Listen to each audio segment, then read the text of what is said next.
Hello and welcome to Amsterdam. Check out our ride for today. It's the A320 from Phoenix, all dressed up in its Lufthansa livery and all set and ready for probably one of the longest taxis in the world. Hi there, I'm Dave. I do the Spy Flight over on Twitch. Thank you for joining me. On Mondays, I like to come over for a complete flight over on YouTube with the goal of looking at certain things a little more in depth, because these airplanes are getting deeper and deeper all the time. And so being able to look at a few things. And today, one of the questions that popped up over on the live stream was something about a one-engine taxi. So here's today's flight for today, Amsterdam to Munich.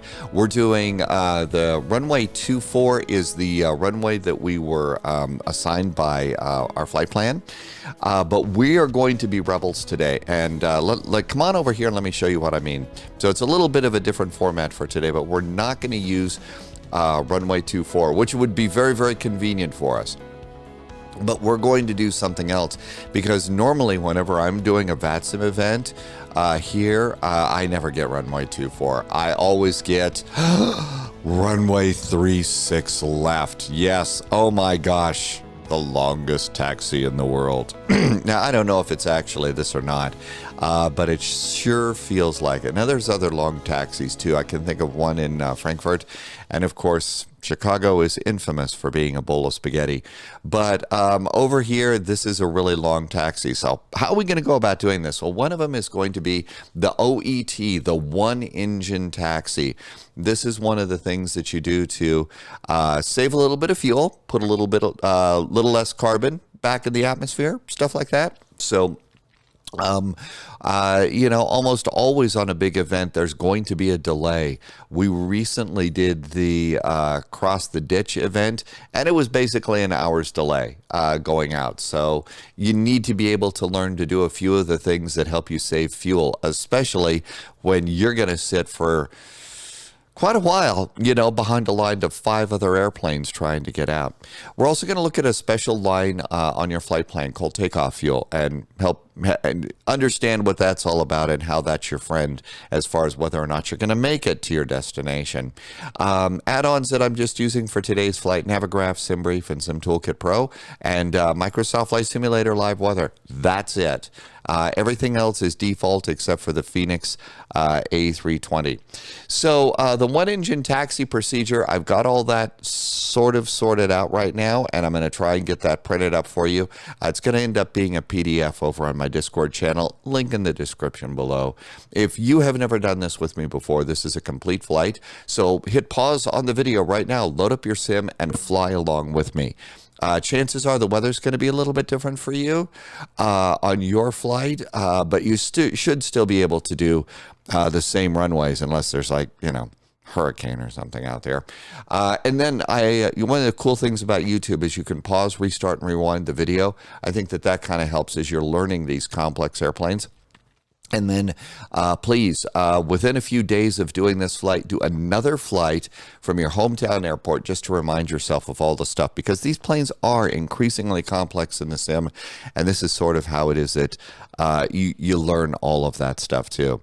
As always, I really do like to say that I am a private pilot. I can fly a Cessna 152, a 172, and a Cardinal. Those are the ones in my logbook, and it's been a long time since I've done that. I'm a Twitch live streamer. I'm beginning YouTuber, and I've been flying flight simulators for a lot longer than I'm going to admit here on YouTube. And the whole goal of this is to help you get started. This is not about the right way versus the wrong way. This is just what works for me, and I hope that it's going to work for you too. So shall we go? Yeah, let's go on out to the airplane right now. One thing I have not done is engage SimToolkit Pro. This is what I use as a flight logger. It's free. I really like it. And this should go, and we're going to go and click P3D-FSX, and data should appear at the top of your screen. There it is. This is also going to show the winds for runway 24. Again, we are not using runway 24, so we're going to ignore that. We do have the latest weather, so we're going to be able to see what that's going to do. All right, then, time to come aboard the airplane. So here we are, And here is the airplane. This is the Phoenix A320, a great airplane. You first start off here with the electronic flight bag, the EFB or the iPad. And it was coded by a real-world pilot, which I think is really, really brilliant, because this is somebody who A, knows coding, and B, knows airlines. Because real-world airline pilots. So this is probably one of the best electronic flight bags that I've ever seen. So we're going to start over here after you enter the combination. And there's two ways to do it. 0000, which is what I just did, which is the combination for this, or just hold your little mouse pointer over the little fingerprint and it will let you in. Pilot brief. I usually click this one first. And this is going to give us an opportunity to import our latest SimBrief flight plan. So this is the whole flight plan. This is the Lido style format, which I really like. And I've been learning how to use it, and it's really good, and I've been enjoying it. So now that we got the flight plan loaded in here, let's go to the Phoenix app. And this is sort of like what the pilots would use too, only this has got some flight simulator enhancements in it too. So tap to import from SimBrief. And again, you'll have to have your SimBrief user ID to get this information. And it shows that we have 21 minutes to departure time. I'm flying real time right now. And this is an important number for you because some of the bigger VATSIM events and all, they basically need you to depart on time or, 10 minutes prior to departure. So we've got to start moving like we got a purpose here. Let's come on up here and let's get the battery turned on, battery on, external power. Let's go down here, do nav and logo lights. Today is the 5th. That's an odd day. I use nav and logo light system number 1. We're going to turn on seatbelts because, not seatbelts, we're going to turn on no smoking because we have to fuel the airplane and the airplane is slowly coming to life. I'm also going to go and do the overhead integrated lighting. I'm just going to turn this up a bit because it's easier for me to see the instruments and the control panels. There's another integrated lighting down here on the pedestal. I'm going to turn that up quite a bit. And then over here on the autopilot, if you look, there's two knobs down here. I'm going to turn the one on the left up, and you can turn the one on the right down, and that's the numbers, and then the backlighting is the one on the left. That just helps me see all of this stuff a lot better. Now then, come on down here. We're going to be a little bit, try and go through the procedure as best we can. So start over here on the co-pilot side, and we're going to hit the ACCU button. Stands for Air Traffic Services Unit, and then AOC, Airline Operations Control, I believe, and then hit Flight Init. The airplane's going to beep at you. That's part of the startup procedure. You haven't done anything wrong, but one of my personal startup procedures is look down here, grab your flight stick, and just move it about. Go ahead and do the twist stick. Just move your flight stick. Make sure that your USB controller has not been disconnected. Sometimes they disconnect themselves, and that becomes really, really annoying. I also come down here. I'm just going to move my speed brake lever. I'm going to move my flap lever. I'm going to go ahead and take a look and see my parking brakes are engaged. I'm going to disengage them right now because we have chocks in place. And I'm going to look here and make sure my landing gear lever on my controller matches this, and they're both down. Sometimes those things get left in other directions, and you will confuse your simulator and make your life a little miserable if you don't do it. Looking outside, you can see we do have the jetway in place, so that means we can start loading passengers. I'm going to go ahead and do the APU. I'm obviously an American, and Americans, because of the nasty disease and stuff, I think one of the rules that remains in place is APU is up and running and the ventilation system is going. Now, in Europe, one of the things that I believe that they're doing is they're doing ventilation systems kicked into gear. They basically hook them in from the ground side. So they probably have the hose from the big air conditioner underneath the jetway hooked into the airplane. I don't know if there's actually a way to do that in the Phoenix right now, so I'm going to go ahead and get my APU up and running. Next thing I'm going to do is I'm going to come down here, and we've got there is our initial flight plan. We're going to slide over here, and I'm going to just put this on received messages. Come over here, and on the pilot side, FMGC. I'm going to check my nav data, December 1st to December 28th. That is updated. Let's go ahead and clear all of the warnings down there and go to init, and we're going to go and init a request, and that's going to get our flight plan. I have a slight cold right now. No, it's not COVID or anything like that. I do have a slight cold, so I'll apologize for the nasally sound and stuff. It is wintertime out there, and it's definitely getting rather chilly. We've had 2 inches of snow outside of SPY HQ, and it's still snowing. Yes, it's still snowing out there. So it's cold and flu season. I think it's just a cold. I don't think it's anything else. So anyhow, sorry that the voice is so obnoxious. Next thing we're going to do is come over here, and we're going to go and do nav 1, nav 2, nav 3. And it's kind of hard sometimes to see these. So the way that I've seen some real pilots do this setup over here on YouTube, which is how we learn everything now, is they go AD IR number 1, and we turn it up to nav. You see the fault light go on and see the on battery light go on. Next thing we'll do is we're going to do IR number 2, check for the fault light and on battery. When on battery goes out, then we go ahead and do number 3. And so there we go. Next thing that I usually do is I come up here and it's fire time. It's a little bit weird. You can hold down the fire test button and you can look at the bells and whistles up there. The real pilots are also looking down at their other controls because there's indicators down in the instrument panel. I don't know how we look up here and hold this test button down and then look down below. So that's the best way you can do your fire tests. Beyond those things, the next thing I'm going to do is I'm going to do a crew oxygen, and then I'm going to come over here and I'm going to just turn the aft cargo temperature up in case somebody brings their dog. APU is up and running. APU bleed goes on, and you turn the temperature in the aft cabin down 1 click. Simple reason, there's more people sitting in the back, so you're going to want to go and make it a tad bit cooler because there's more, little heat generators back there, or big heat generators. Anyway, IRS init is next, and we're going to align on ref, which is our reference position, which is the airport, which should be up here in the top. Flight number, we are a DLH today, so we are Lufthansa 441. This is going to be probably important when we start doing CPDLC stuff. Next thing that I do is I sort of just make my way down here. Next thing I'm going to do is hit the wind button, and we're going to request the wind. And while we request the wind, we're going to take an opportunity to have a drink of something warm. All right, that looks good. Now, on this airplane, I think that this is not the way it works in the real world. Some real world A320 pilots have come into the live stream on Twitch and said, no, you only have to usually hit it once. In this case, we have to hit it a second time. So we're going to hit the button a second time. I don't know what the answer is on that. Anyhow, now we can see we have the option to uplink the winds.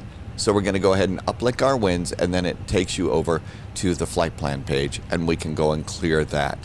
I usually at this point head back to the init page. We're going to get our cost index over here on the flight plan. Page 1, upper right, cost index is 5. I have to admit, I don't have the cost index PDF for Lufthansa, so I don't know what they do, so that's just what SimBrief gave me. And then the last thing we'll do is get our cruise altitude, which is flight level 370. All right, that looks really good. It is now 13:21 Zulu. We have less than 15 minutes to departure, so we got the doors open. Let's go to mass and balance. Come on down here. Let's do load aircraft. We're going to load it in 8 minutes. And at this point, you're going to resend the load sheet. There's that. Passengers are getting aboard, and we can continue on. The whole goal is we need to be able to push back at 35 minutes after the top of the hour. Our clock here says we have 5, 6, 7 minutes to get it done. This is going to be rather tight. Okay, we do have a load sheet that's just come in. So with the load sheet, we can go to init page B. So with init page B, let's go over here. We are on init, so there's the right and left button. Let's go and go 1 to the right. And let's go and do 0 fuel weight and 0 fuel weight center of gravity. ZFW is 57.9. 57.9. Okay, not 5709. It's a 0.9. The typing on this one is going to be a little, you really have to be deliberate about pushing the buttons, which is, I think the developers have done it this way deliberately.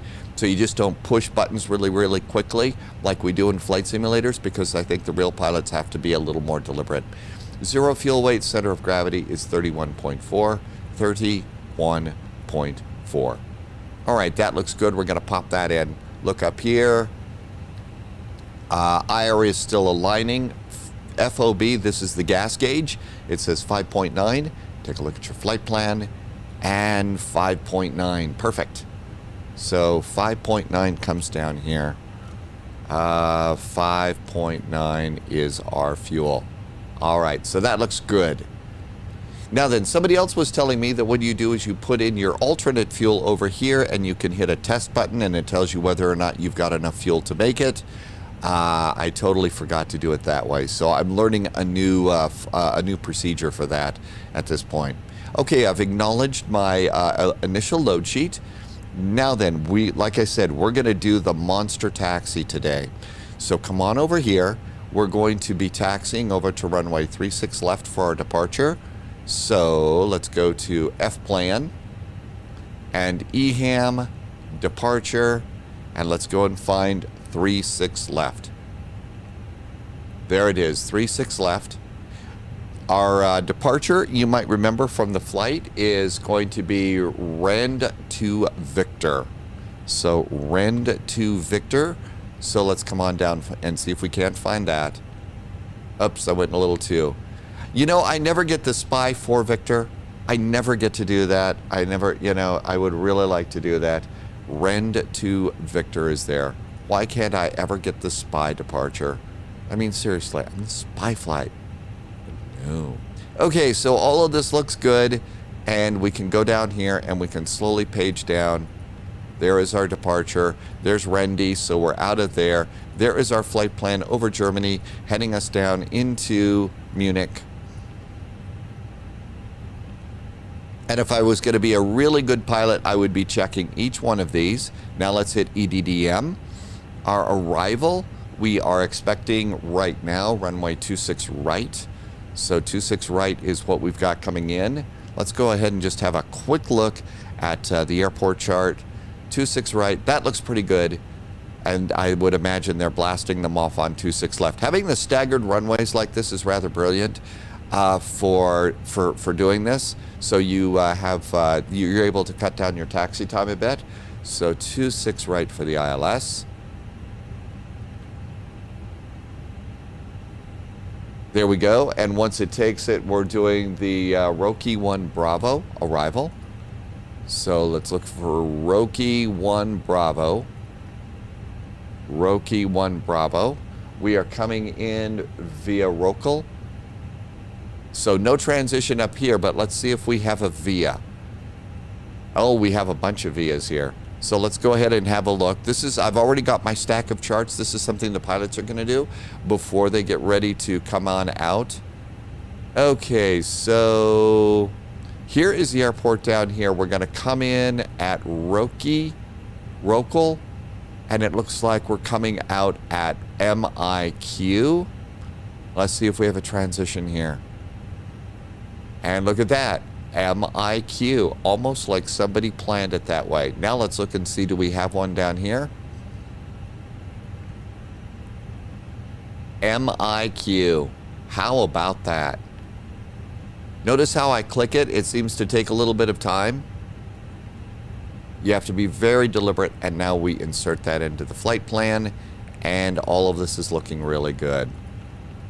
And I'm clicking through here a little bit quicker. I'm looking just to see if there is a route discontinuity. There might be. Although this one, I suspect, takes us right to the airport. Yes, absolutely wonderful. Perfect. Now let's come and see what's going on here. 105 of our passengers are aboard, so we're doing really pretty good there too. External power remains plugged in. Everything looks good down here.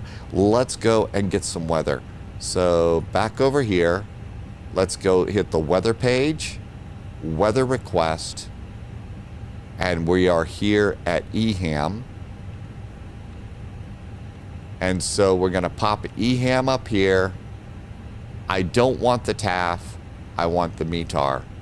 There's the METAR, and send it. There's the weather request. Let's go back over here, return. You have to hit it twice. Received messages and weather data. Oh my gosh, that is so cool, especially if you are flying on a VATSIM event. It's just really nice to have. This gives us our winds of 03011. It also gives us an altimeter of 1020. Let's go ahead and set those right now. 1020. 1020 over here. And I'm even going to set my backup altimeter. There's another live streamer over on Twitch. I absolutely drove her, you know, rather bonkers that I never would set my backup altimeter. I am now being a good pilot, and I set my backup altimeter. Okay, so that looks good too. Let's come back over here to return, and we're going to leave that there. Next step in our process is going to be the performance page, so we're going to pop that over there. Everything else is looking good. If you're flying at a VATSIM event, one of the things that they do expect you to do, like the real pilots, is come over here and look at your departure. And what you're looking for is the top altitude, or an initial climb clearance, as they call it here in Amsterdam. Some of them are top altitude. They're all different. But what you're looking for is, after you take off, what is your initial clearance for your climb? In this case, it's flight level 60 or 6,000 feet. So flight level 60, we're going to pop that in there. Normally, your clearance is only going to say climb via the SID, unless, of course, you're on a departure that doesn't have an initial climb clearance, at which point ATC will give you one. Now, if you do have a initial climb clearance here, ATC does have the ability to change that and give you another altitude. So you need to be ready for that too. Here is the airport chart here. Let's go ahead and click out of that. Click the little triangle. Let's turn on moving maps. This is something that I find really, really helpful. There's two moving maps that we have down here. So if you zoom into good old EHAM, you can see that we have a really nice moving map on this one. And that's really great. You can see we're over here at Gulf 7. And I just, like I said, it's so nice to have. I'm going to go follow mode. And this is out here like that. If you have to refer to things, you can look out here. But you see, I think the moving map here just looks so much better. Okay, and I have that over on another monitor and ready to go. How are our passengers doing? Hello, passengers. What are we doing? Boarding is done. Yay. So all of this is good. Let's go over here and check and see. Jetway is gone. I think it's time to come up here. We're going to disconnect from ground power. Ground power is disconnected. We're going to turn on my fuel pumps right now. All of that's good too. I'm going to turn on my beacon. Let's get passengers in their seats. Arm the emergency exit lights. We're going really quickly, but this is how fast you can go if you have to. You can see that we've got 4 minutes to our pushback. And I'm going to disconnect my ground power unit. Let's look down here. Parking brakes are back on. We're going to come over here. I'm going to do chocks and cones, and I'm going to connect my tug. At this point, we're going to go and we're going to grab a printed checklist. If you can go, the way that I found this checklist is I did A320 space checklist space PDF. Simple Google search, and it took me to a really nice PDF. Now, this one's a little outdated, but you're going to be able to get something that you need. Also, a lot of these airplanes are coming with some checklists too. So our cockpit prep is essentially done. Gear pins and covers are aboard. Passenger signs are on. ADIRS is set to nav. Fuel quantity is verified, 5.9 kgs. We're good to go there. Takeoff data, is not set. So we go ahead and we can do this. Let's go to departure performance. Now this is going to be a little bit weird. So this is going to, let's sync the load sheet. And we are departing off of runway, I have to remind myself, 36 left. So runway 36 left, 36 left, the long one. We're going to have packs on. We're going to sync our weather, and we're going to calculate. Okay, so our flaps are going to be 2. Our trim is going to be up 0.0. So flaps 2 / up 0.0. And that goes in there. Let's come on over here. Let's do, we're going to flex to 69 degrees. 69 degrees. There we go.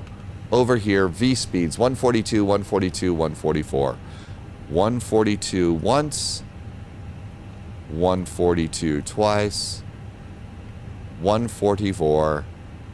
Got to have an extra 4. And there we go. And we're all set and ready. How about that? Not bad. So now basically the takeoff data is in. Our barrel reference is set. We are good to what they called the line. They've gotten rid of the line, I believe, on most Airbus checklists. So we'll continue on with windows and doors are closed. Beacon is on. Thrust levers are at idle. Parking brake is set. And we are now ready to go. And if we look here at the clock, it now says 13:33. We did it with 2 minutes to spare. And again, we're trying to get a departure. At this point in time, an awful lot of the big VATSIM events are telling us that they really want us to be able to be ready for pushback 10 minutes before your departure time. We're 2 minutes before our departure time, so I'm going to say that's good enough. So outside we go. We use an old aeronautical term, nautical term, ship term. We've cleared all moorings. The ship is ready to sail. Let's go on in here. We're going to do parking brakes going off. We're going to come over here and we are going to click over here. Let's go to the Phoenix app. We're going to go to ground services and start the push. And look out the window and we are doing our push. A minute early. How about that? Now that's punctual. That's a minute early is really nice. I generally like to wait until my airplane gets back out of the crew area. I've seen the famous pictures of the cargo container stuck in an engine because they turned on something there. I don't want to be that pilot. Okay, now then, let's go ahead and we're going to start a turn to the right here. So we're going to do a bit of a turn to the right. Try and put ourselves over here. Sometimes you kind of have to stop the turn to the right, go back a little bit more, go outside. Now, what's really, really brilliant about the system over on the fly-by-wire, the free Airbus, is they actually have a small little map that you can look at as you're doing the pushback, which I think is really cool too. All right, let's continue to go straight and a bit of a turn. And this should put us out fairly close to where we want to be.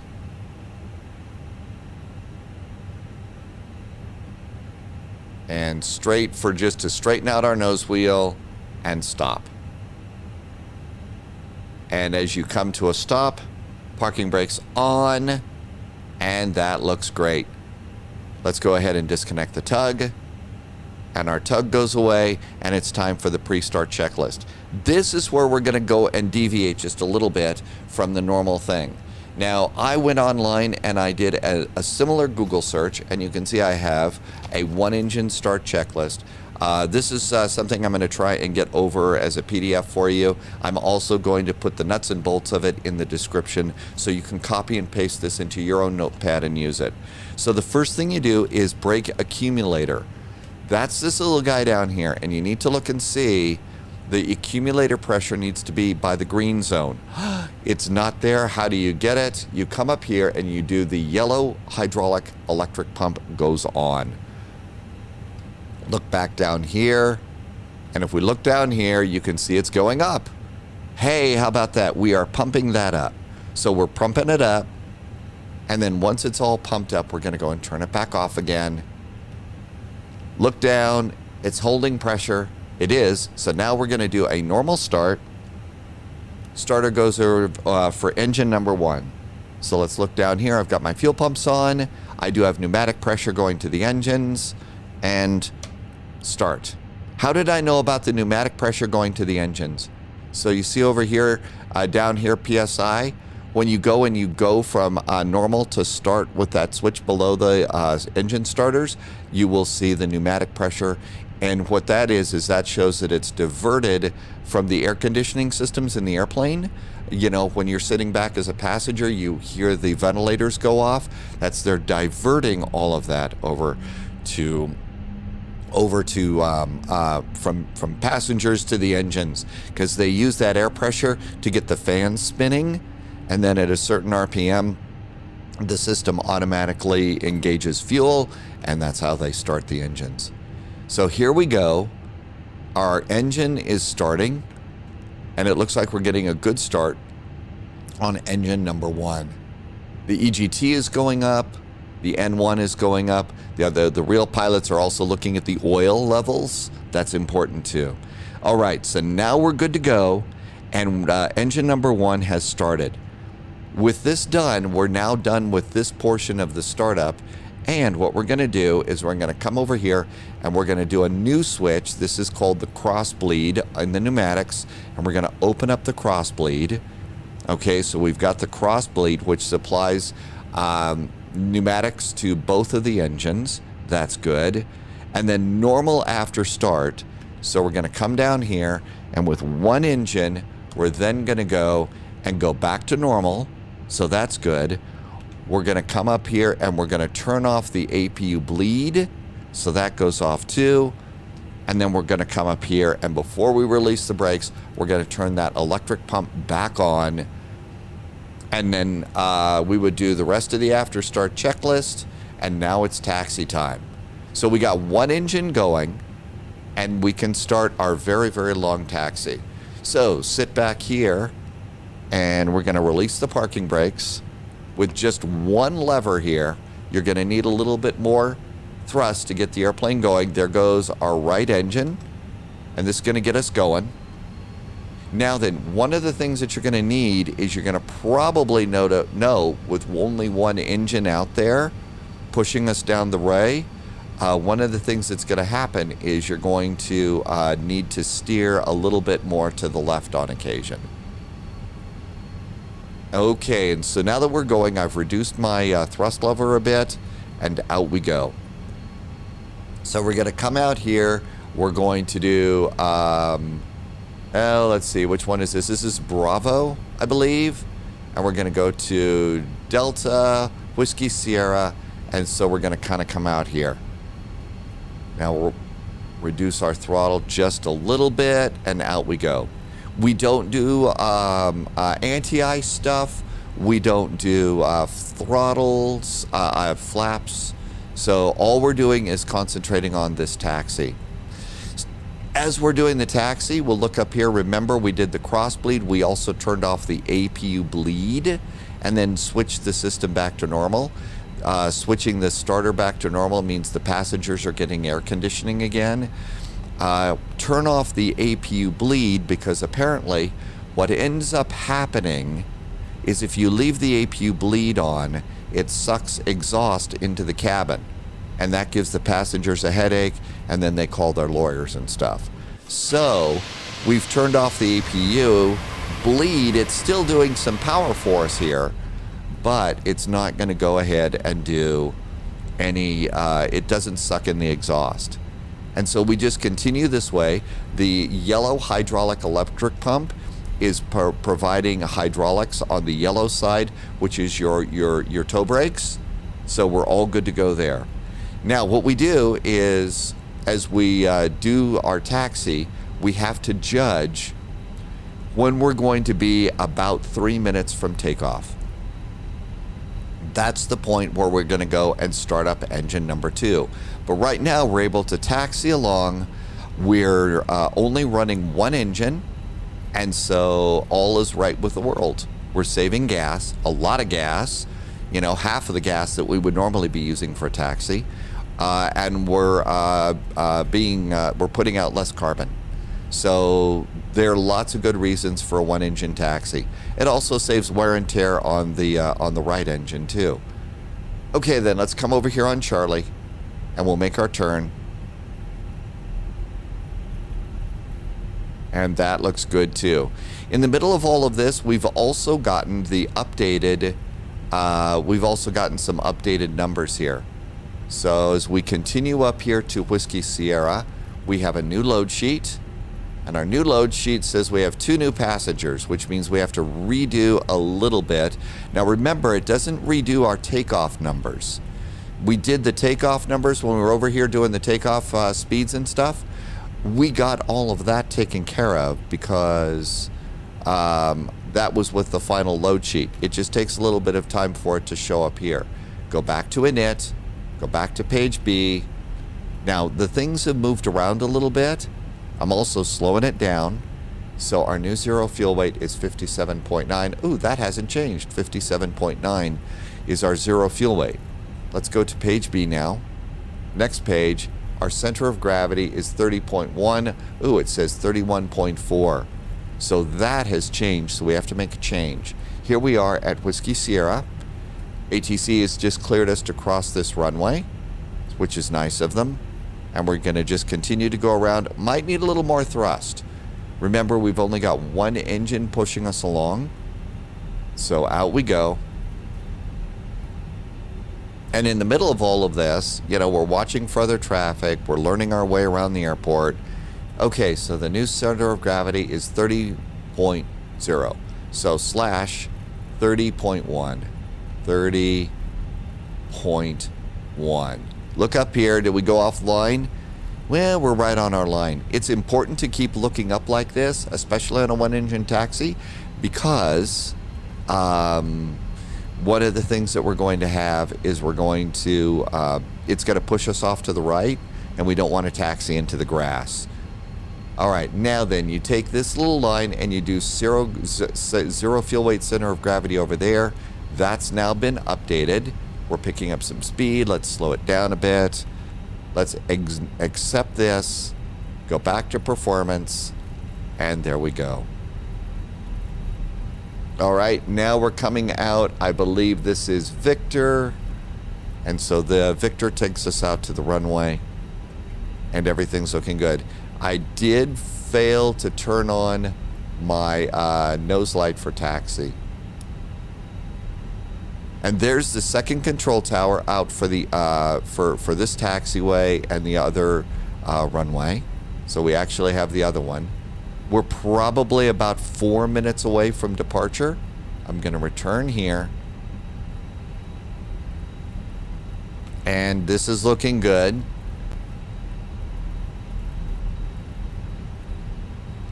We're slowly getting closer to 3 minutes from departure. So let's say it's before start time. Let's go ahead and get ready to do the next engine. Thrust is now idle. We're just kind of cruising along. Y electric pump now goes off.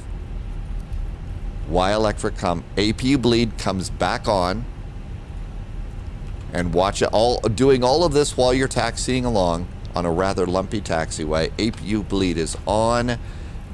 Engine number 2, start for normal. So come on down here. Starter system goes to start.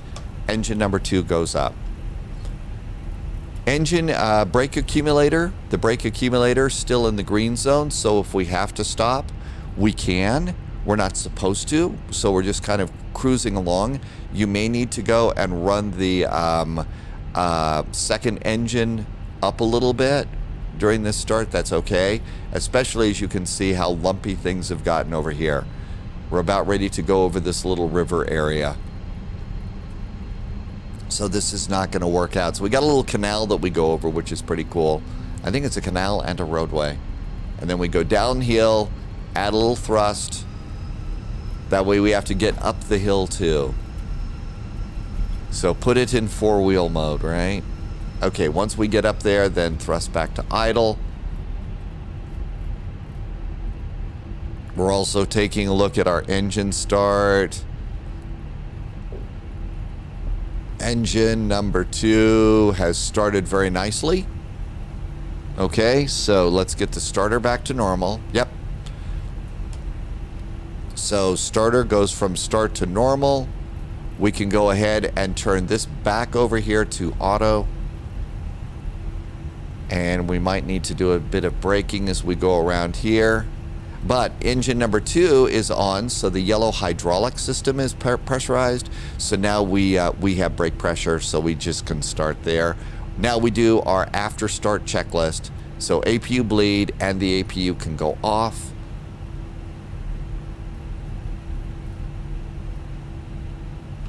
Starter is back to normal. Engines are running. We kind of come around here.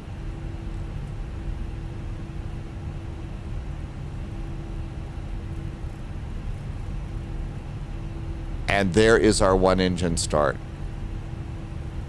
Let's kind of come over here. We're probably going to get a second for a hold short.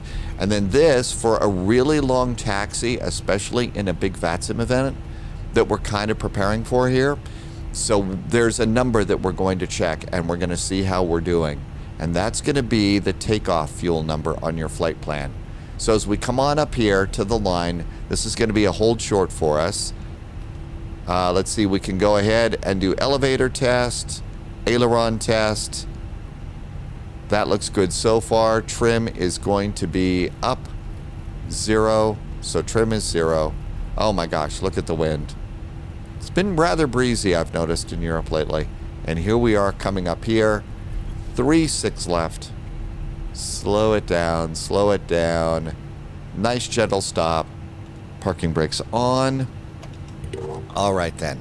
Come on over here to your flight plan, and you can do it several ways. You can look at the PDF. You can look over here at the pilot brief page.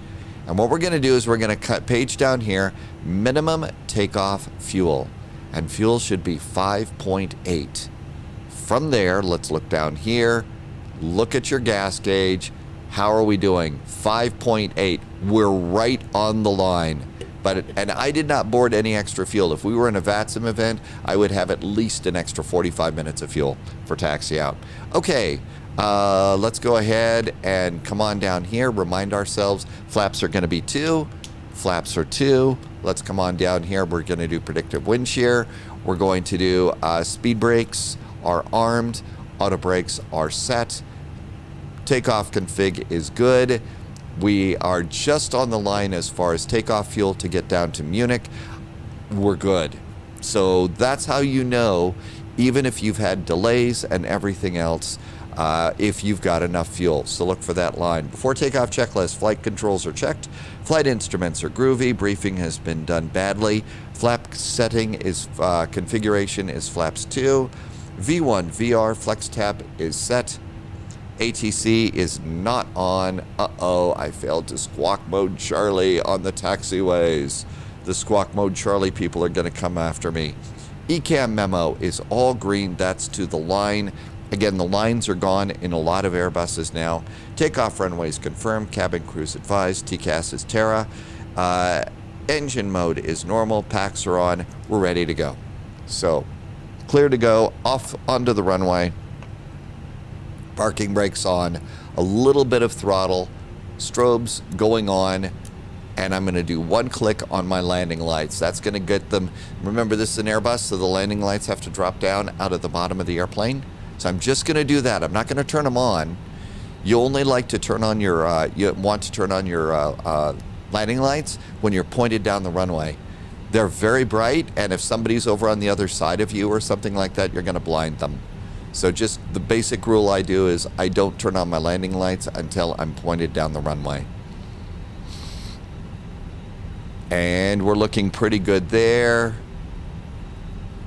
Technically, this is an intersection departure, so I could have got hopped down an intersection departure rabbit hole and figured out the distance from this spot here.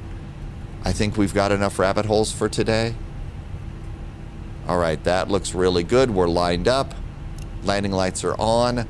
Throttles, I usually take them up just below that halfway mark there on the indicators on the engine instruments, and I look to see if I have stable engines. If I do, push them up. Second detent, manual flex is set, SRS is set, auto thrust is blue. Steering now with rudder pedals. Keep us down the runway. Airspeed's alive. One of the things that I really hope that they get soon is airspeed callouts. It should be, you know, Really nice so that you can concentrate on looking down the runway. There's 100 knots. There's V1. Here's rotate. Up, up, and away. Oh, look at that.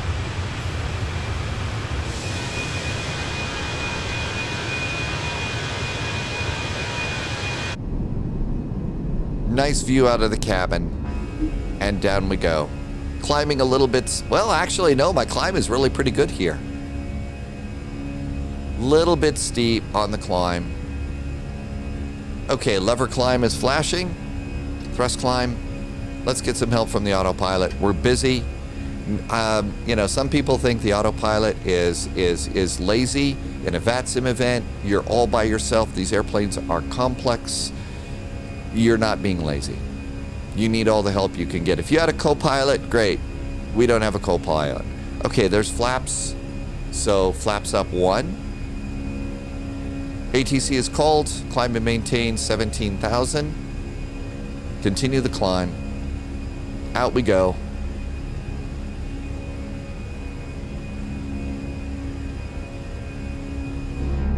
Still have leading edge slats out, but the flaps are coming up. Out we go. This is looking great. There's a little S for last click of the flaps and slats. QNH is flashing at us. So reset the altimeters. This is something that's so nice. It flashes at you like that. One thing I wish the Boeing did. So the Boeing, it just changes color. The STD, it flashes at you. That just helps you get, you know, be sure and change it. Okay, there's the letter S. Come back to your cabin view. Flaps and slats going up. Always want to go back to the cabin view and just have a look at it because we're flight simmers. We like to do these things. You know, part of being a flight simmer like this is, you know, I like being a passenger. I enjoy travel, and this is a way for us to do it, even when we can't afford to do it. Or, you know, we don't want to catch a nasty disease from the idiot sitting next to us or something. Okay, so this is looking good. We can now disarm the ground spoilers. We're not going back to the airport. Seat belts and landing lights and no smoking are all on. We haven't gotten any new angry messages from ATC there. Here is our turn. And out we go. If we go and we take a look over at the chart, you can see there's the turn, there's the Rendy 2 Victor, and out we go. There's a 2 Zulu and a 2 Victor. I'm going to guess that perhaps they use this for spacing out traffic, perhaps. Maybe the 2 Zulu is something that you do late at night. I believe this is the runway they use late at night so they don't have people flying over the city at 3 o'clock in the morning. There's our nice little turn there. And it's all good. Now at this point in the flight, I usually come back out of here and we're going to go, and I'm going to usually at this point, I go F plan over here, flight plan over here. This is going to give me two things: estimated time of arrival, 1458 Zulu, and this is also going to give me my distance and where we're going. And then this one I usually leave on performance. There's our next turn. So now we're going to the Pampas VOR. There's good old Pam. ATC is called. Climb and maintain flight level 250. I'm just making those up. Those are based on some numbers that we've seen. We have some nice big fluffy clouds outside. If you wake up in the morning sometimes and you've had a bad day, rough night, you're not in a good mood, fire up the flight simulator, set up a flight plan, and just go and have a wing view like this for a while. It really does make the day a little bit better. It's kind of nice to also just hear the sound of the airplane. One of the things that's really brilliant about what they did with this airplane, the people from Phoenix, if you have a look up here, the rows are accurately numbered. They actually did the rows. There's seat row 18, 17. By the way, the seatbelt sign does work. Really cool. If you're an airplane geek like me, yes. Okay, well, 10,000 feet. Landing lights go off. Nose light goes off. Did you see this, by the way? This is something that's really nice. It helps flight simmers so much. So over here, there's our landing lights. You can go ahead and you can go and do them individually, like I did there, or put your little pointer in between the two, and you can do them both together. The pilots are doing them with 2 fingers. This is how we can do do it really, really quickly. A great time saver for us, for sim pilots. There's 13,000 feet coming up on PAM. ATC called, flight level 370. And we are on our way. How about that? Nice little climb. We're 112 miles from our top of climb. We are 385 miles from Frankfurt. And oh my gosh, I think that the views are going to be really pretty nice on today's flight. There's been some stormy weather lately over Germany, over Europe. There's been some very strong winds over the United States lately. So if you're taking a westbound flight in the United States, just be ready to be slogging through 110, 112 knot headwind.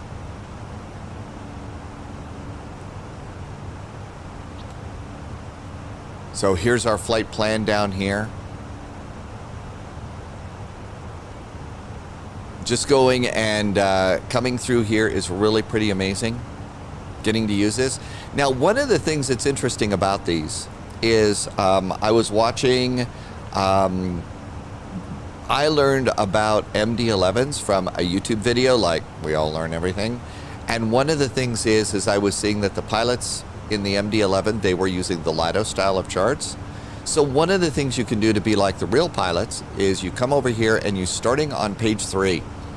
So this is where you would go and you can see the little blanks here. This is where you write the ATAs. If you look down here, you can see actual time. So your actual time out of the gate. So we would have written down 13:33 Zulu. We should have noted our time off, our takeoff time. We would have put our actual passenger and cargo numbers in here. So this one actually has blanks to write things in. And then when you start getting into the nuts and bolts of the flight plan, you would actually put your arrival time at a lot of these checkpoints and your fuel.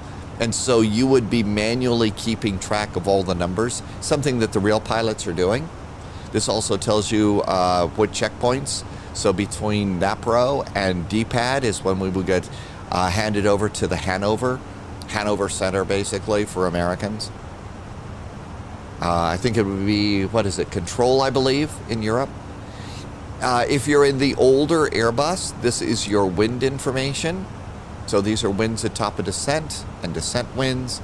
This airplane, I think we can go and actually get them. As we come on in. The clouds here are really pretty spectacular. This is going to be a really visually pleasant flight. Passing 21,000 feet. Usually about here is I'm going to ring a cabin call. That lets the cabin crew know that they can get up and start the drink carts and stuff.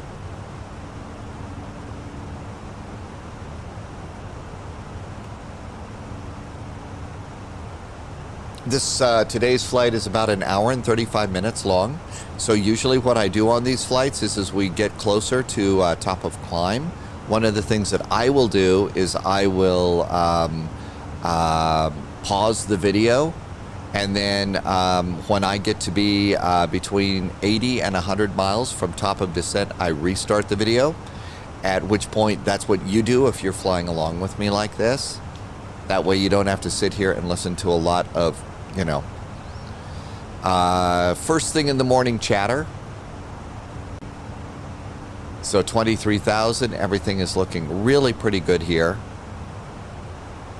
One thing that I've not done is I haven't been very good about keeping track of the temperature outside the airplane. That's an important thing to do. Landing elevation is set. Total air temperature is 15 below. You know what I totally forgot to do? Anti-ice. That's a thing. At least your engine's going on right now. We're in clouds. And as the simulator gets more and more sophisticated and stuff, you can bet that that's going to be a thing. Over here, our moving map has got us right on our departure. So we're coming up on Adupu.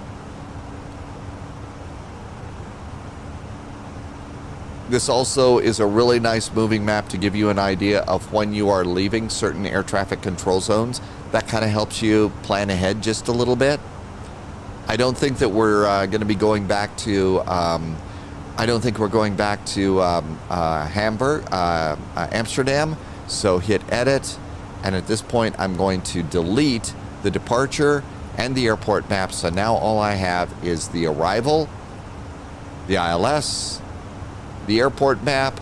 This airport also has a taxi chart, which is a little bit cleaner, and parking stands.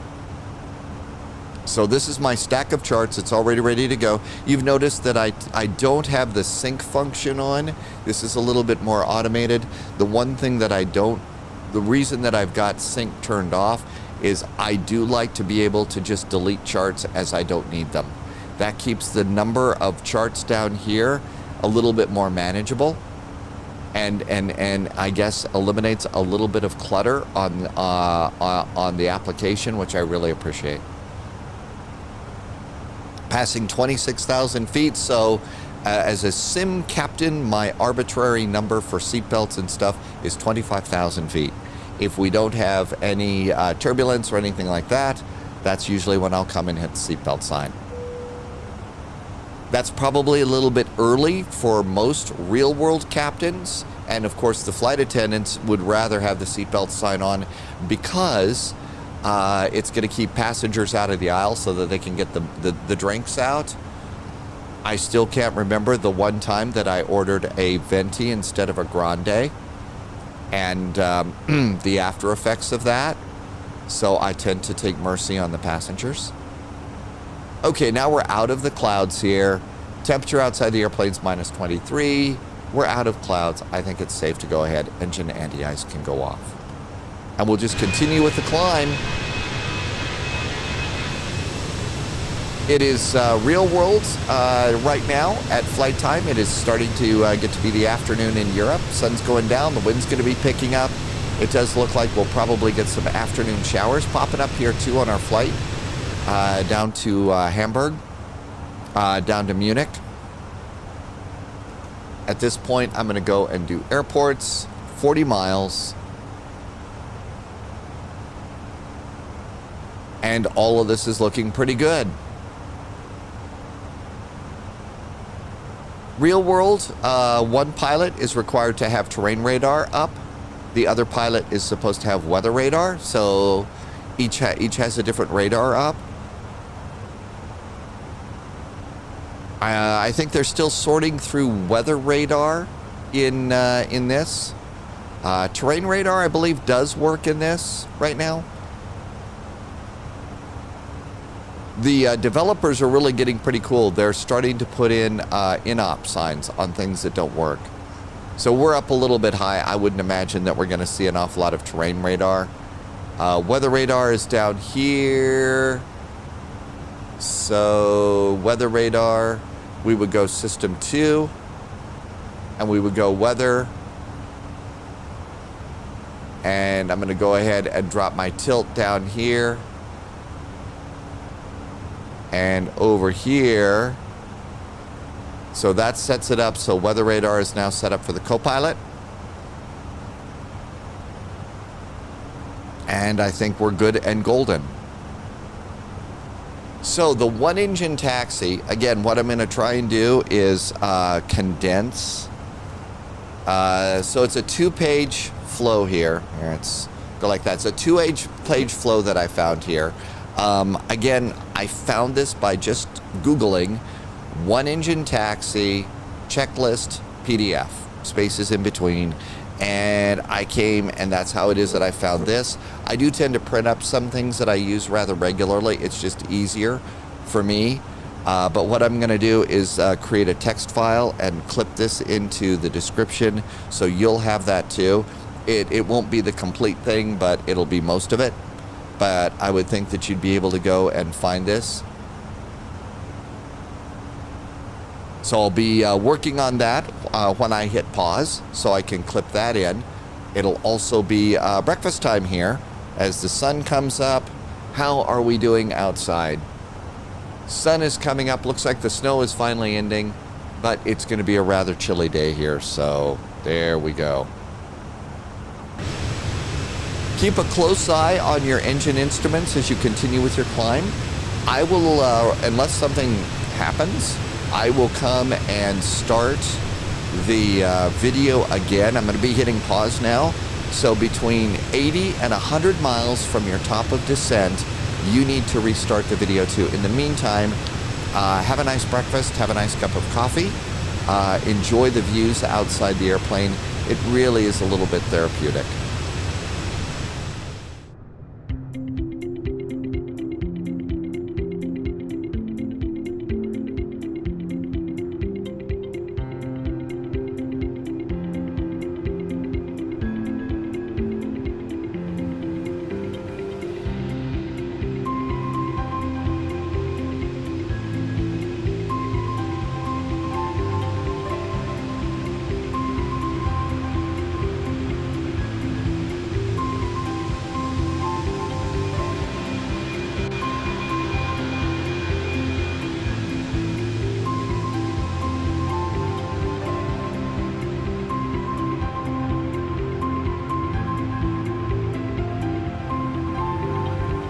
Welcome back to the friendly skies. Well, the friendly sim skies.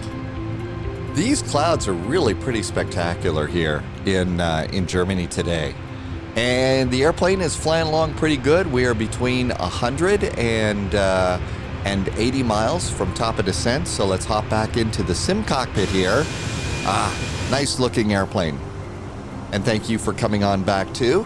Hope you had a nice cup of coffee, nice breakfast. Hope you enjoyed the wing views.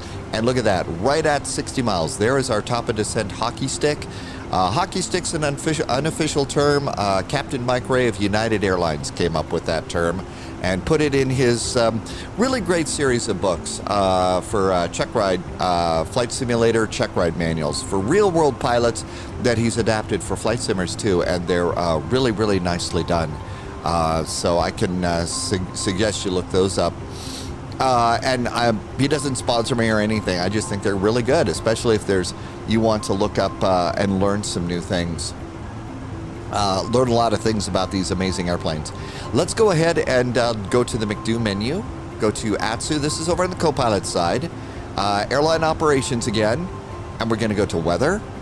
And we're going to go and do a weather request down here. And we are going to EDDM this time. Munich's weather. And I want the METAR. And let's hit the send button here. And then I like to return and return. You have to hit it twice, or you could just hit the message button. I then go to receive messages, and we have weather data. And how's that looking? Uh-oh.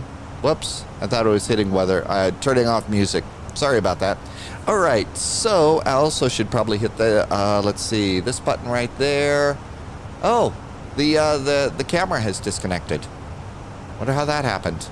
Oh, well. Well, let's just keep going here for a second here, because we do have to get this this information in. Sorry, we'll fix the camera in a few. All right, so first of all, the altimeter is 1018. It wants destination data. So we're going to go to next phase, and next phase, we'll clear this once we start putting in the data. So 1018. Let's see, the temperature in Munich is 4 degrees. And the wind in Munich is 270 at 4.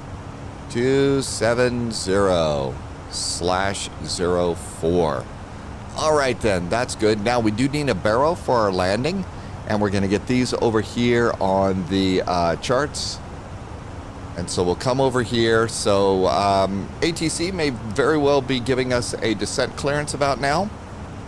So all we have here is at Rokel. It's above, below flight level 130. At Mike, I don't have an altitude. It does say, I think the maximum or the lowest we could be is 5,000 feet over here. Over here on the ILS, we have 5,000 feet at Gudeg. So why don't we go ahead and let's go ahead and let it put 5,000 feet in here. So 5,000 can come in here. Now this airplane does not descend automatically, and you can't arm a descent or anything like that. Airbus wants the pilot to push a button and say, yes, indeed, go on down. Now the older Airbuses, the A310, the older Airbuses, that one basically, you can set one, but not necessarily the newer Airbuses. So we got that. Now let's also finish this thing. 1,649 feet is our MDA here, our barrow. So 1649 goes in here, 1649, and let's hit the barrow button. That's good. Let's go back to performance, and that just takes us to the top, and we are 30 miles from top of descent.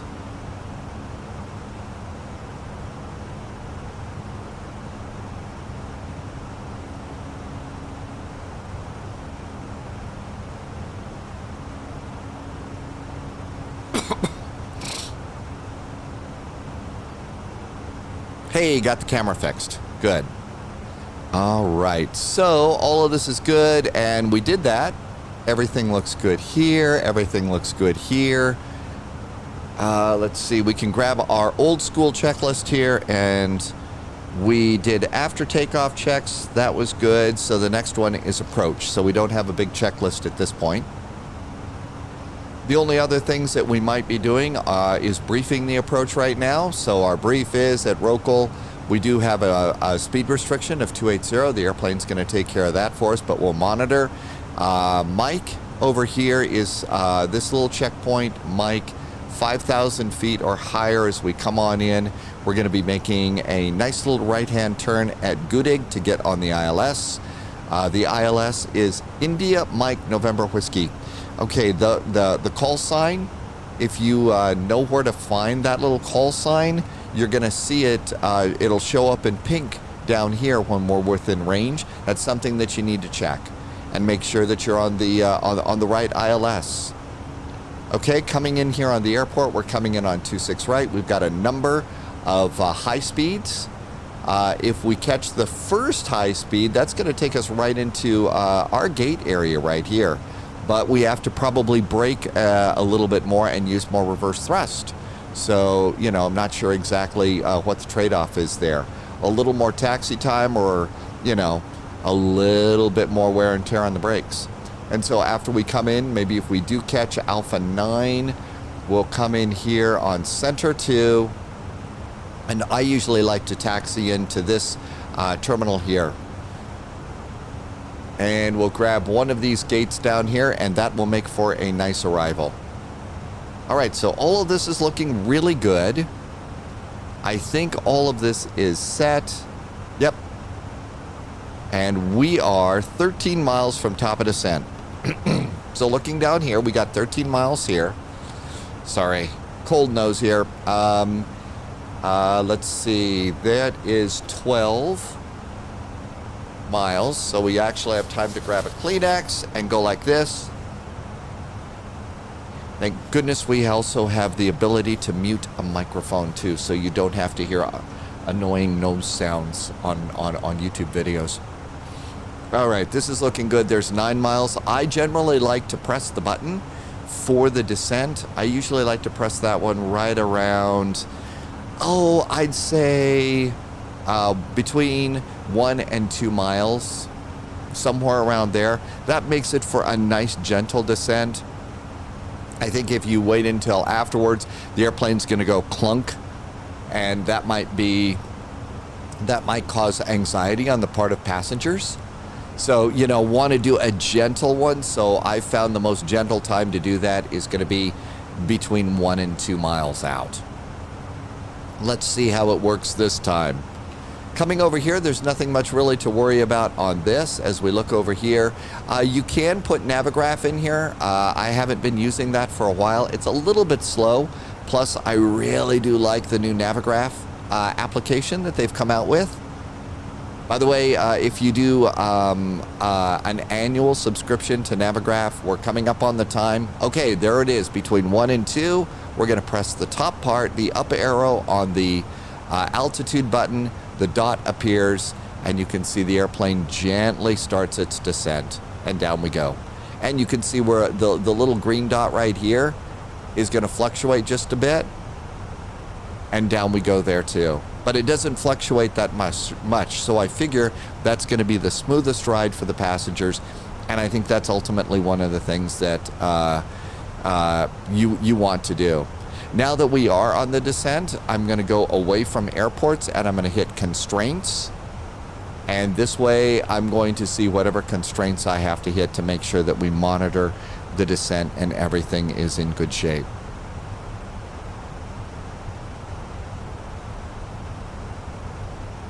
So we're descending at about 3,300 feet per minute. The speed is picking up a bit as we get a little bit closer to the VNE, velocity never exceeds speed. That's the little red stuff here. That you might need to throw out some speed brakes to help with the descent. But as you can see, we're kind of catching up with the descent now, slowing down. So the computer, the autopilot has started to stabilize our descent. Mentioned at the beginning of the video that I do a lot of flight simulator live streaming over on Twitch. Live stream schedule right now, we're flying Tuesday through Sunday at 1900 Zulu. Almost everything is a group flight. Everything's a group flight. We always and there's some very knowledgeable people. There's some real world pilots that come into chat too, and did want to invite you to come on over and give us a try. Hop in your airplane and fly with us. Usually the first flight that we do is in multiplayer here in Microsoft Flight Simulator. Then we go over and do some VATSIM flights. So you're going to kind of get the best of both worlds. If you've been wanting to get on VATSIM but have a little bit of the VATSIM anxiety, we can talk about that too and help you get over that and get into the friendly simulated skies that way. So it's 1900 Zulu, link in the description below for that one. You also probably have noticed, let's see, that instead of the usual beach shirt, there's more warm stuff that's going on right now. Snow outside is why things are warmer. I don't usually wear t-shirts that have things on them, but this one, this is my author t-shirt, and it says, "You are dangerously close to being killed off in my novel." So one of the things is if you're wondering what the spy is in spy flight, I completely by accident found myself writing and publishing a series of spy novels. I have 3 out right now, and I'm about ready to start working on number 4.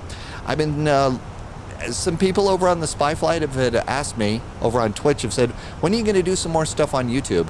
And it's sort of like, well, I do these videos, what else? And one of the things I thought I would do is I'm about ready to start the journey of writing mission number 4. And so I thought I'm going to set up a different camera over the next few weeks and start getting busy on number 4. So that's going to be coming up. I think, like a lot of us, there's also some things that are going on in the world right now.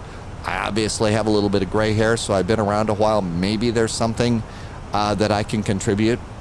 So I would imagine that there might be some videos about topics other than airplanes and stuff. I have no idea what I'll do with that. Anyway, that's why the shirt's out. The novel shirt is out as I get ready to embark on what's really a fun adventure for me, because I have a general idea of where the spy stories are going to go, but I don't know an awful lot of what's going to happen.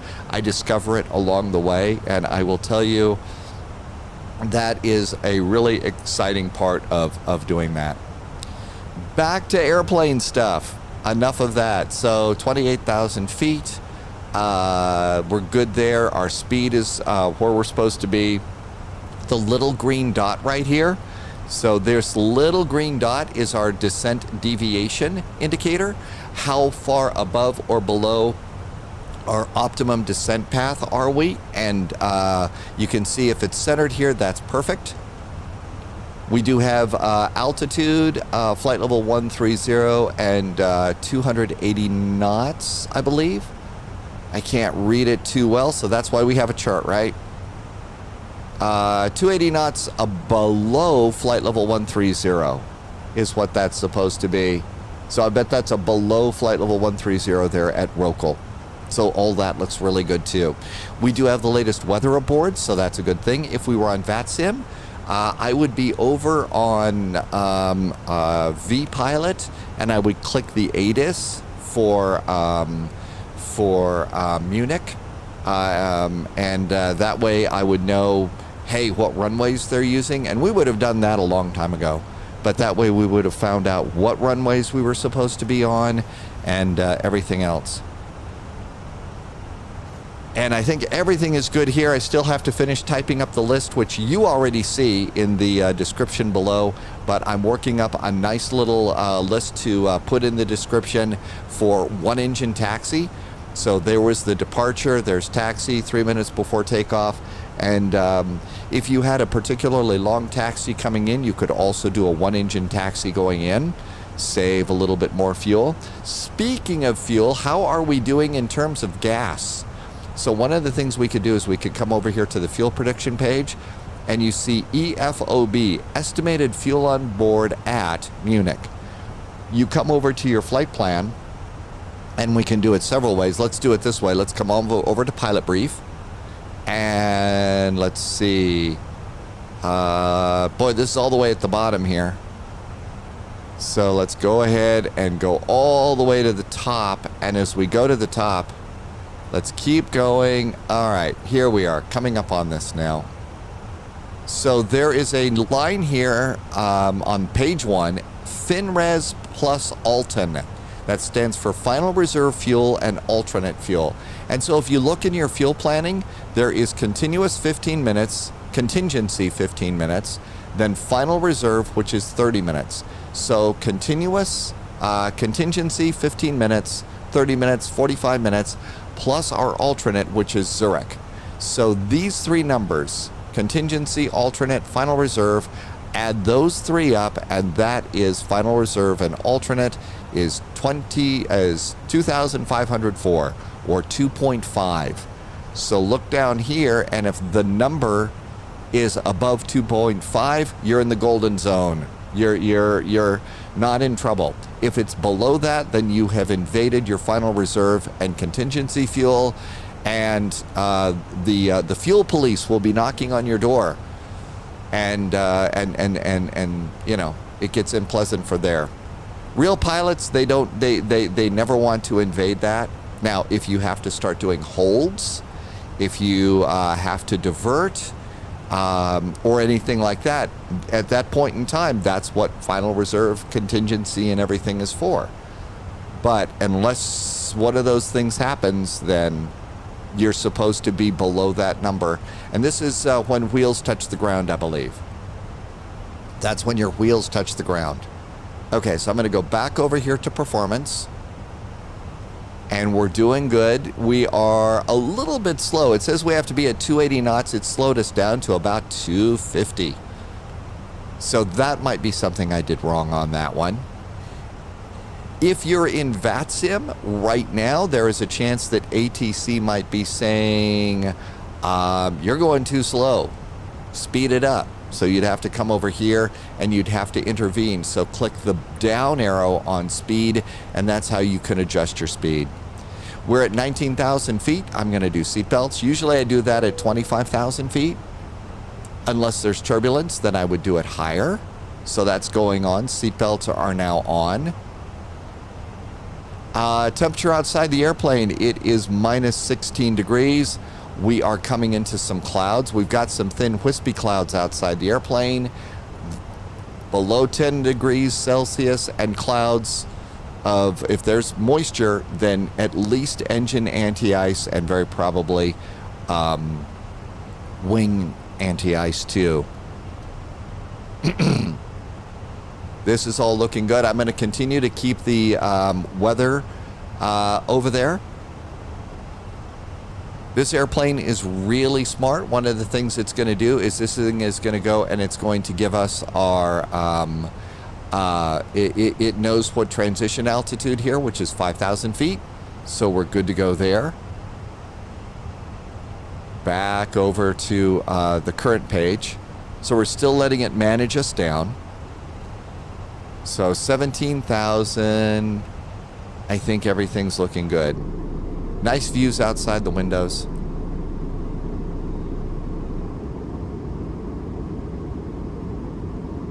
Pretty much this this seat right here, this is seat 10A. This is the one I like to book if I'm getting to be a real passenger. Absolutely the favorite seat for me. There is EDDM, so there is the airport. As one of the things that I do is we're coming in and we're getting, and I start to see that the airport is 30 miles out or thereabouts. This is when I like to come over here and just have a look at the ILS page again, particularly on a VATSIM event. And I'm going to look up here, missed approach. What do? Climb straight ahead to 1 mile west of DMN.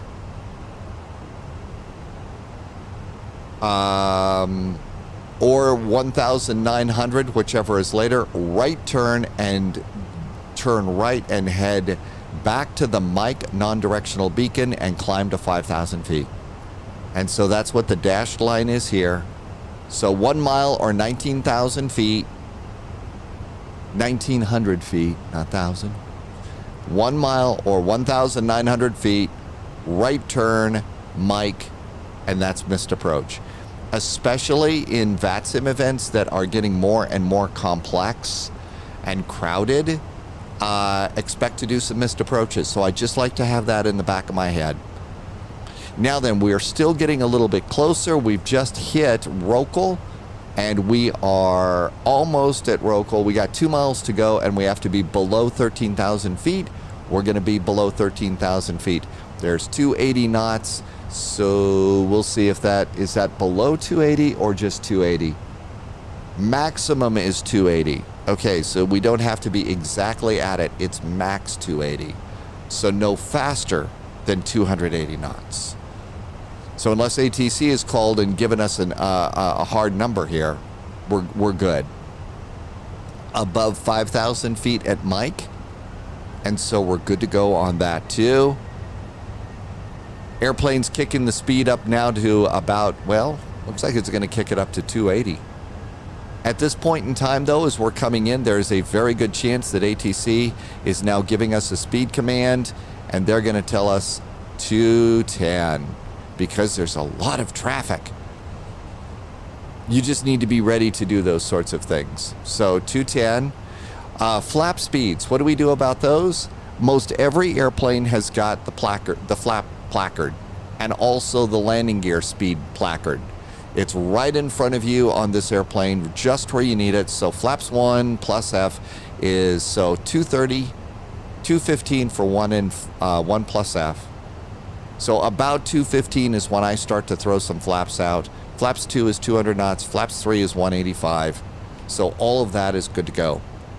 So our speed's coming down. Now there's another little thing to check here. It's really kind of hard to see. Do you see over here on the speed tape, you see the 2 little gold lines on either side of that little tick at 230 knots? That is, I'm going to call it the safe flap extend speed. Again, it's really kind of hard to see, but between here and the green dot, which is when you can throw out your flaps, this is where it's safe to start doing that sort of thing. So I've noticed those 2 little hash marks show up there. So that's the point where if you really need to get a little bit of drag or something, you could do that. The green dot over here the descent deviation. I've heard some people call that one the donut, although this one is hollow. So go figure. Now we are at green dots, so I think we can go and do flaps 1. There's flaps 1. And so anyhow, the descent deviation or donut is still right in the middle. If you also look over here, you see we have a little green, a blue hockey stick. That's when we're going to hit 5,000 feet, and we want to be at 5,000 feet at Gudeg, so we're pretty good there. I do have my engine anti-ice on still. The current temperature outside the airplane is 3 below, so we're coming into some more clouds.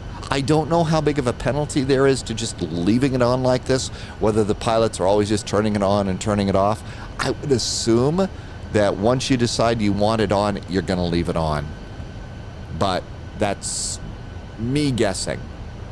Now that we have gone and we have taken control of our speed, I'm going to go here and activate the approach. That's just going to be the speeds.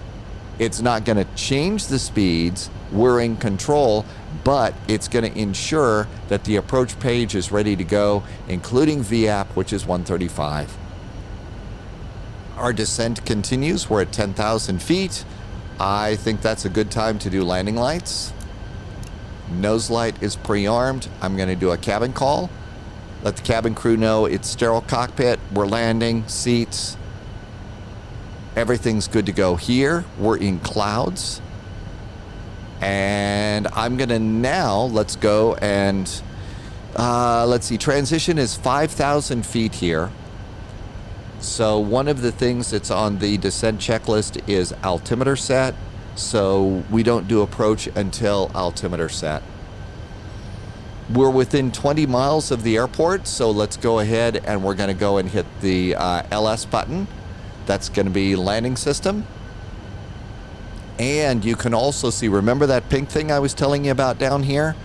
IMNW 108.7. This is when you come over here, have a quick look. IMNW 108.7. Make sure that the airplane has correctly automatically tuned your ILS. That's just one of the little checks that the real pilots are going to do. You know, ensure that the automation is doing what it's supposed to do. And we're looking pretty good here. Now, as we're coming around the turn, we got a pretty tight turn here. We're going 210 knots. You've noticed some airplanes tend to overturn and stuff. If we drop our speed down to 180 knots, it's going to handle the turn an awful lot better. Usually by now on VATSIM, the pilots are going to get you set up and they're starting to slow you down too. You know, coming around here just prior to the turn, they're going to probably say, reduce your speed to 180 knots and maintain 180 knots until 5 miles from the runway, and you're cleared for the ILS. So that would be that little turn that we'll get in there. So that's kind of how we'll do that. Up here, there's nothing really to worry about. Seatbelts are on, lights are on. I do have engine anti-ice on. All the other lights are out. That's the brilliant thing. If a light's on, there's a problem. If the light's out, it means everything is groovy. Although I don't know that groovy is a term that the airplane designers use. So the current time, it is 14:51 Zulu. If you were to look over at your flight plan, you would have had on time. We were supposed to be on the ground here at 15:04 Zulu. So it looks like we are on schedule, and that's pretty good. Right on schedule. There is a VATSIM event that is coming up on next weekend, and it's called Fly and See Santa. Now, most of the big VATSIM events, you reserve a slot, and your reserved slot is your departure time. Fly and See Santa is different. Fly and See Santa, the slot that you reserve is your arrival time at one of the Santa Claus airports. Rovaniemi, Tromsø, and another one I never remember. So when you're doing your flight planning, you've got to back time your departure so that you get pretty close to your arrival time. So that's actually going to be the rabbit hole that I will be jumping down this week. And maybe that'll be another YouTube video as I try and do my back timing. I'm not 100% sure exactly how to do that. So, to be honest, I know generally how to do it. I'm just going to be sloppy as hell while I do that. So, anyway. You can't just put an arrival time in there and have the computer do it for you. You also have to figure out your own departure airport. All Flying Santa is the arrival airports.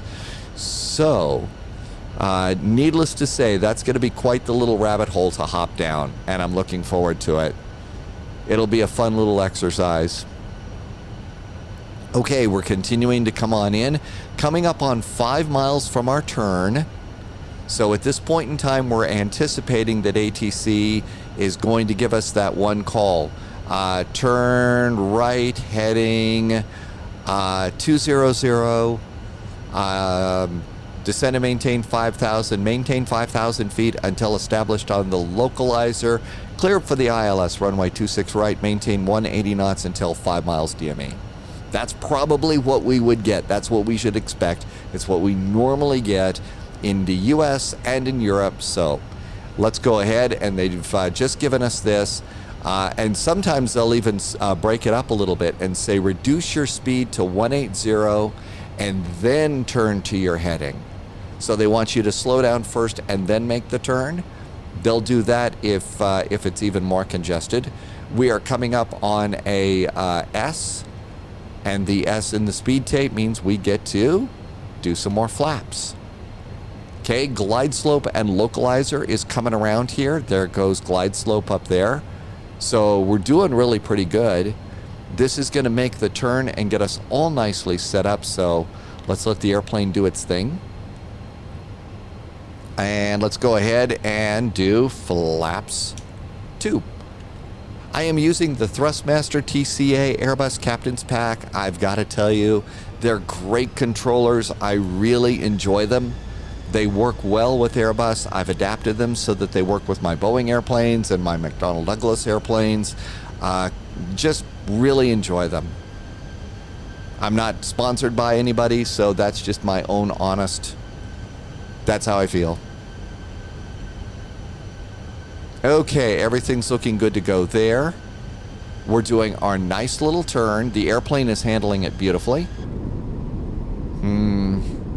Passengers aren't doing too terribly well on the view. We are coming up on 5,000 feet. That is transition. And again, remind yourself of the altimeter. This is why I leave it up over here. 1018. So as we come around with 5,000 feet, we'll see STD start flashing at us. And 1018. Since we do have glide slope and localizer, let's also go ahead and I'm going to arm the approach. I really do like to have that one set up because it gives you a little bit of extra help. We're busy people in these cockpits. We got a lot to do. So especially on a VATSIM event, you really do need to be set and ready to go. Coming up on 5,000 feet, I'm waiting for the STD to start flashing. You don't have to, but you can. Localizer is now in a box. Altitude has got a star. There's a blue GS, so that's armed. All right, I'm tired of waiting for it. I'm busy. I'm a busy pilot. We have things to do. 1018. I'm going to take that out. 1018. 1018. And 1018. We are very busy pilots because we got to do our checklist here. Approach checklist is briefing has been done. ECAM status is clear. Seatbelts are on. The barrow has been set. The MDA has been set. Engine mode is going to be normal. Approach checklist is done. We are 7 miles from Munich. So I think this means that landing gear. Let's go ahead and do wheels. There goes the gear lever. Let's also come here and I'm going to do auto brakes low. We're going to go ahead and arm the speed brakes, get those things done. Landing lights are already set. If you're like me and you tend to fidget around in your gamer chair and stuff, now's a good time to do what they call over in Twitch the posture check. You know, stretch a little bit, but make sure that you're seated correctly so that you can reach and grab your controls, your stick, your throttles. If you have rudder pedals, make sure that you can do your rudder pedals.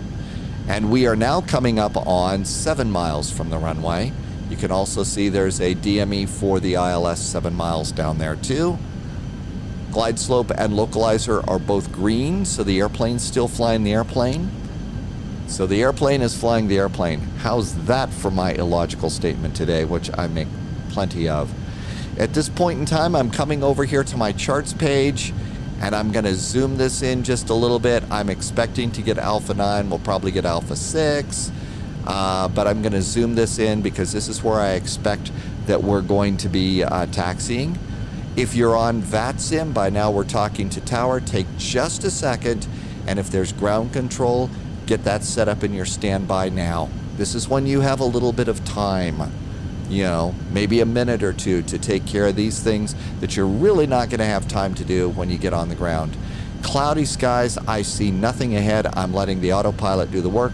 Now we are 5 miles DME. Verify we're back on the approach page. We are.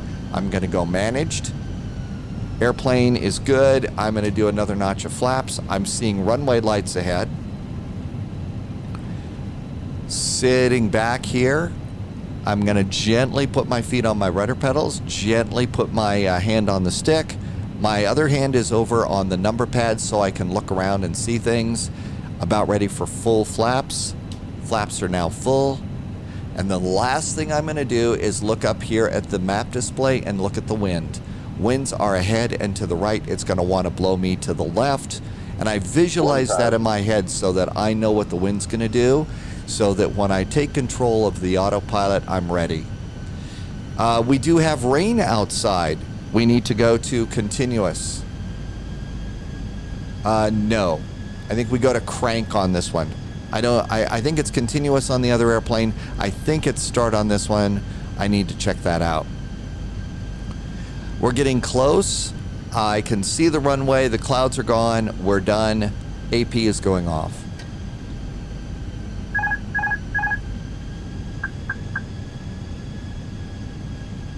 This airplane, you only have to hit the button once. And I'm just doing bare, small little control changes here. We're getting a little low. 400. This airplane does not like to be over-controlled.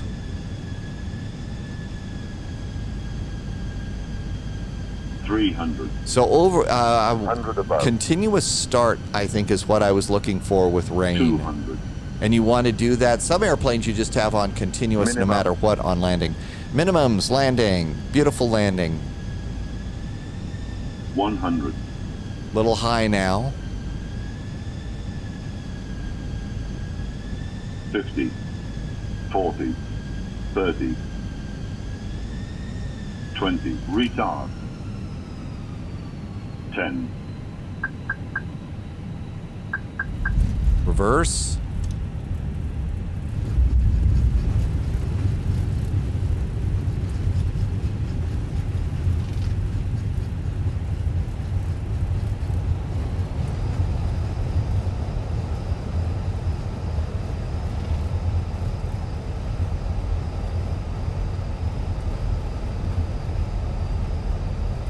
A little bit of manual braking. Off the runway. Reversers. Speed brakes down. Flaps coming up. Landing lights going off so we don't blind people around us. Strobes going off. Looking over here. APU's coming on. I did not hit the high speed that I wanted.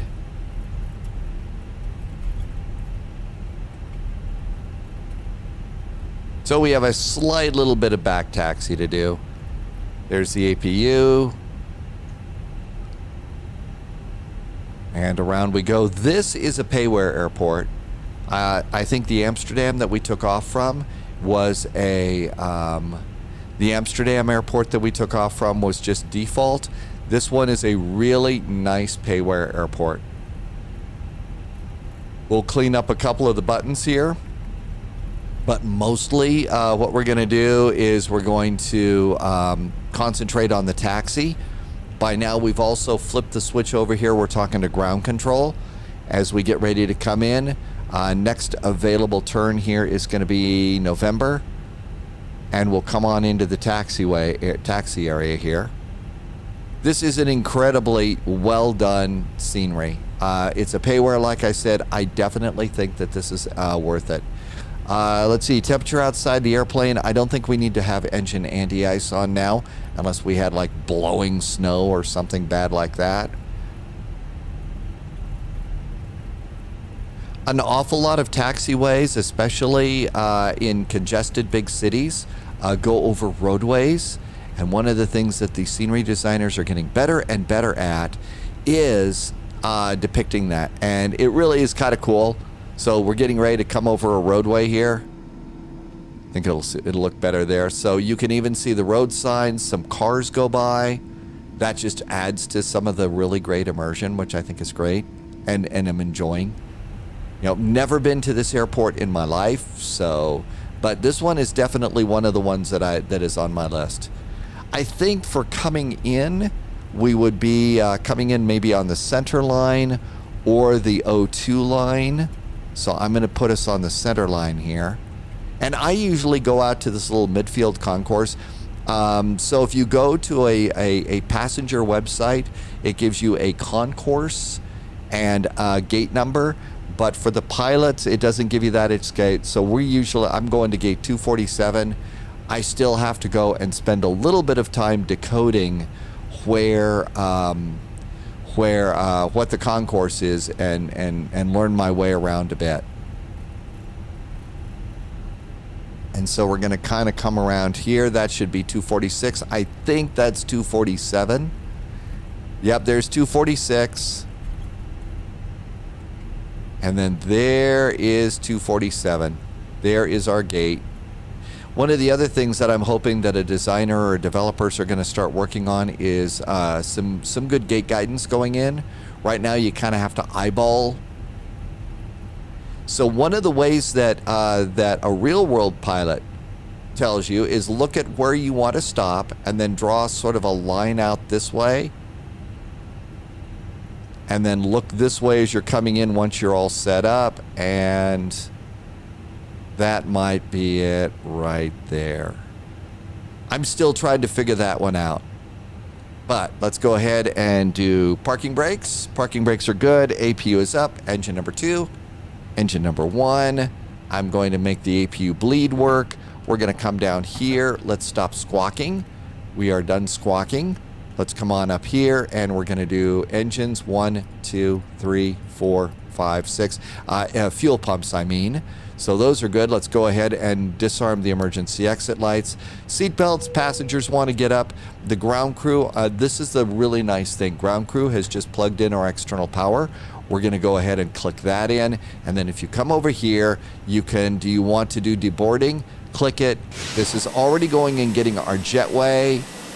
Our jetway is up. I did not get my lights taken care of. Beacon and nose light. We're blinding people on the ground, but we made it. Okay, now that we've made it, the last thing that I usually like to do is I pan up here and I take a look at my fuel on board. 2.9. Look over here. Remember the line that we were looking at here? Final reserve and alternate. 2.5 is what we were supposed to have, and that's when the wheels touch down. So we are actually ahead of the fuel. That is important, especially if you're going to be getting involved in long hauls with some of these airplanes, because you really have to monitor your fuel. This has opened the cargo bays for us. It's opened the 1L. Everything is good. This is an Airbus, so once chocks and cones are in place, chocks in particular, you would disconnect turn off your parking brakes, and then we could look down here and we would hit the wheel button and look up here and look and see how's our brake temperatures. 150, 175. It's not in the red zone, so we don't need to turn on our brake fans. One thing I did neglect to do was terrain radar. I should have turned off terrain radar. We should have also turned off the weather radar too. So we are unfortunately cooking people on the ground. So, you know, let's turn off our little Chernobyl here. So we don't need to do that. And I put that back over here on weather. And then I think you're supposed to tilt it up to around to that little thing right there. So at least you're tilting it up so you're not pointing it down at the ground crew. And then maybe we'll also turn on the dome lights. And really, at this point in time, we've kind of done it here. So we've made this happen. And that is one engine taxi and how to save fuel going out. Again, one of the important things that I think is if you're in a VATSIM event and if you had a delay going out, first thing, be sure and add extra fuel. But then the next thing is look for this line. This is on page 1, minimum takeoff fuel. If you are above or at this number, then you've got enough fuel to do your flight. And that way you're just a little bit more, your mind is a little more at ease on that. And here we are. If you have not had an opportunity to come and have a look at this particular airport, this is the Munich airport. It is a really, really nice payware. And it's not just the airport itself. So we can go and zip into our airplane here. One of the things to do, oh, that's a pretty good view. Come on over here. Let's come on down here. Let's go ahead and drive this all the way down to right around 2 or 3. So that's our drone speed. Now we can kind of walk out of the airplane here and enjoy.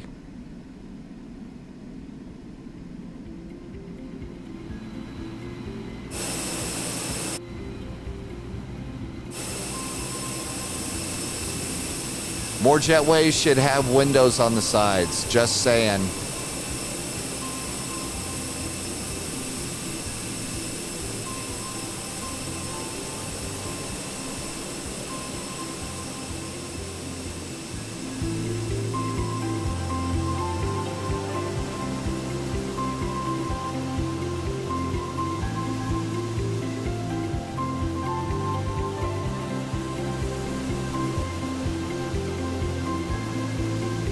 Welcome to Munich. Thank you so much for flying along with me. As always, this is never about the right way versus the wrong way. This is about what works for me, and I hope it's what works for you. If you can, join us for the Spy Flight over on Twitch. If you liked what you saw, if you would like to drop a sub over on Twitch, that would be nice. Thank you to the subscribers and also my donors on Ko-fi and Patreon. As always, if you like the video, a like really helps here on YouTube as well. Thank you so much for flying. I hope your sim skies are nice and smooth and you're enjoying walking through your simulated airport as we continue to adventure around and learn about these amazing airplanes. Okay, I need more coffee. Is there a coffee place here? Nah, I don't want duty free. No, I don't need a new iPhone cover.